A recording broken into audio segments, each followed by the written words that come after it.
আমি চ্যালেঞ্জ করে বলতে পারবো একটা বাউল শিল্পীও কখনো আমার সামনে বসে সূরাতুল ফাতিহাটা শুদ্ধ করে বলতে পারবে না। সুতরাং যে বাউল শিল্পী একটা সূরা ফাতিহা আমার সামনে বসে তেলাওয়াত করার যোগ্যতা রাখে না, সেই বাউল শিল্পী কিভাবে কোরআন এবং হাদিস থেকে দলিল দেয় এবং কোরআন হাদিস নিয়ে তারা কথা বলে, আমার তা বুঝে আসে না।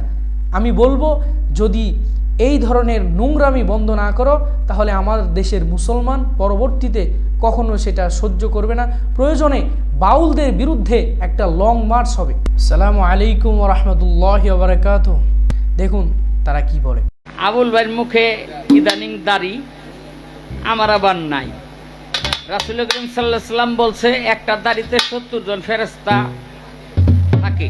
আমাগো ফরিদপুরের আবুল ভাইও দাড়ি রাখছে, আমাগো মানিকগঞ্জের মানিক আবুল ভাইও দাড়ি রাখা শুরু করছে। হ্যাঁ, তো একটা দাড়িতে 70 জন, তাহার তো অনেক ফেরেশতা না, দুই কান্দে তো দুইটা আছেই। হ্যাঁ, আমার আবার দুই কান্দেই দুইটা আছে, এহেন্দা কোনো ফেরেশতা নাই। যদি জিগান কেন নাই, দুইটা কারণ। একটা কারণ হইলো এত ফেরেশতার ভার বহন করতে পারতাছি না, আর একটা কারণের কথা কব না, কইলে সমস্যা আছে। একটা দাড়ির মধ্যে 70 জন করে ফেরেশতা, তুমি প্রত্যেকদিন ফেরেশতা গুয়া খাইতে ভালাও বেলেট দিয়ে চাইছে যে ফেরেশতা গুয়া কাটো, এটা শাস্তিটা কি হবে? আরে কয় দাড়ি রাখি না, এটা একটা হলে এত ফেরেশতার ওজন সহ্য করতে পারব না। আর একটা কারণ আমি কমু না, যেটা কইবে না ওইটা কি। আর এটা হলো এক প্রশ্ন। আর একটা হইলো যে এই যে প্রত্যেকদিন ফেরেশতার গুয়া খাইতে ভালাও, এটার শাস্তিতে তোমার কি হইব? এটা জানতে চাই। যেহেতু হাদিসের কথা আসছে, এখানে হাদিস থেকেই এই প্রশ্নটা আমার রইল। ফেরেশতা গো গোড়া কাইটা লাও কেন, এটা হইলো আর একটা। আর গোপন কোনটা যেটা কইবা না, চেষ্টা করব। দেখেন, আমার পর্যন্ত বুঝলেন ফেরেশতা আহেই না, কারণ আমি হলো নীতি সেভ করি। হ্যাঁ, তো এই জন্য জানে যে ও লোক ভালো না, অরহনে গিয়া কায়দা করতারুন না, ও আইতে আইতে দেখো কাইটে ধুইছি, বুঝলেন? এই জন্য আমার কাছে আসেই না। আবার মনে মনে চিন্তা করি, আবু জেহেলেরও কিন্তু দাড়ি ছিল কিনা? আবু জেহেলেরও দাড়ি ছিল, আবু লাহাবেরও দাড়ি ছিল, হ্যাঁ, উতবার দাড়ি ছিল, সাহেবার দাড়ি ছিল, এটি সব দাড়িওয়ালা।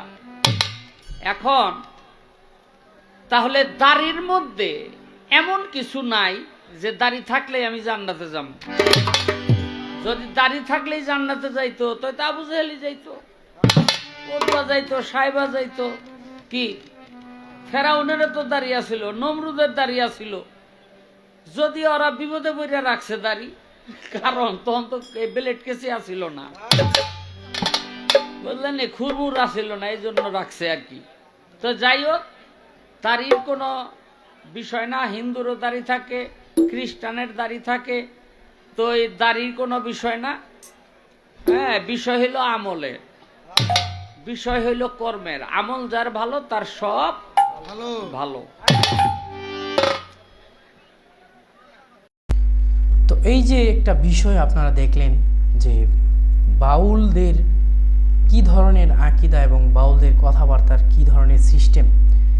তো এই যে কথাগুলো বললো যে ফেরেশতাদের পিছন কেটে ফেলেছে, পুরোটাই ইসলাম বিদ্বেষীদের মতো কথা বলল। তো এই যে ফেরেশতাদের পিছন কেটে ফেলা, এই কথাটা যদি আমি ধরি এবং এই কথা দিয়ে আমি যদি বিচার চাই, তাহলে ইসলামী শরিয়া মোতাবেক তার কেমন বিচার হতে পারে আপনারা সেটা বলে দিবেন। দাড়ি কেটে ফেলা মানে ফেরেশতাদের পিছন কেটে ফেলা, অথচ তারা একবারও এই কথাটা বললো না যে দাড়ি কেটে ফেলা মানে আল্লাহ রসুলের একটা সুন্নতকে কেটে ফেলা, আল্লাহ রসুলকে কষ্ট দেয়া। সুতরাং এই যে এই কথাগুলো তারা চয়ন করলো, ভাষাগুলো চয়ন করলো, এগুলো নিয়ে তাদেরকে কখনো কোনো সম্প্রদায় কেউ কিছু বলে না। তার কারণটা কি? ইসলাম কি ওদের দ্বারা কি ইসলাম কায়েম হবে? আপনার কি মনে হয় ওদের দ্বারা কি ইসলামের উন্নতি হবে? প্রেম প্রীতি ভালোবাসা নিয়ে এগুলো হারাম সম্পর্ক নিয়ে আপনারা গান বাজনা করেন, তাতে আমাদের মুসলিম জনতার কোনো ধরনের সমস্যা হবে না। কিন্তু আপনি যখন কোরআন হাদিস নিয়ে ব্যঙ্গ করে, ইসলামকে নিয়ে ব্যঙ্গ করে, ফেরেশতাদেরকে, আল্লাহ রসুলকে নিয়ে ব্যঙ্গ করে কথা বলবেন আর সেটাকে ইসলামের নামে চালাই দিবেন, এটা মুসলিম জনতা মানবে না। সুতরাং আপনার সেখান থেকে বেরিয়ে আসা উচিত। আপনারা গান বাজনা করেন, যেভাবে ইচ্ছা সেভাবে করেন, তবে এখান থেকে ইসলামকে মাইনাস করে দিয়ে চলবেন। ইসলাম নিয়ে আপনাদের কোনো জ্ঞান নাই। একটা বাউল শিল্পীও, আমি চ্যালেঞ্জ করে বলতে পারবো, একটা বাউল শিল্পীও কখনো আমার সামনে বসে সূরাতুল ফাতিহাটা শুদ্ধ করে বলতে পারবে না।